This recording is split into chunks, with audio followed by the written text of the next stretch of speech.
మొత్తం టీం మొత్తం ఇదే కదా.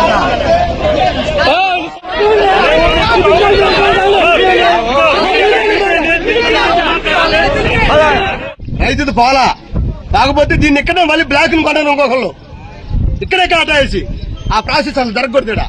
గోడౌన్లో జరుగుతుంది బయటికి పోయి జరగాలి. ఇల్లీగల్ గోడౌన్లో జరుగుతుంది. దీనికి ఎవరు బాధ్యులు? అంటే ఇక్కడ బయర్లు కొంటున్నారా లేకపోతే ఇక్కడ గోడౌన్ లో ఎంప్లాయీస్ ఇట్లాంటి మాకేం తెలుసు? తీసుకురామంటున్నారు. వచ్చినాక కొంటల్లా అది ప్రాబ్లం. కొంటల్లా మనం తగ్గట్టు మళ్ళీ ఆగిపోయిన చెక్కులు మళ్ళీ ఇల్లు ఇక్కడ కొన్ని కాటేస్తున్నారు. అది 18,500 రేట్ ఇచ్చినావు. 18,500 రేట్ ఏమంటా మేము. మాకు ఇంటికి పోకుండా చెక్కు ఏదో రేట్ అయ్యి 2,000 ఎత్తో, 3,000 ఎత్తో, 4,000 ఎత్తో, 5,000 ఎత్తో, ఎంత వేసే చెక్కు బయటికి పోకుండా మనం అర్థమైందా? అయితే 20 ఎత్తే 2 రాసుకుంటుండు. 18 ఎనికి పోమంటారు. కనీసం బాడిగా ఎత్తుడు కూలి, దింపుడు కూలి, బాడికి కూలి రావట్లేదా?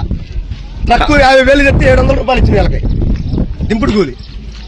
బాడిగా ఎంత అర్థం చేసుకో. ఆ వేసిన వాళ్ళకి ఎంత అర్థం చేసుకో. 2 చెక్కులు అమ్ముకోకపోతే ఏం చేయాలి? ఎడతో లాస్ట్ గోడ మూసేత్రంగా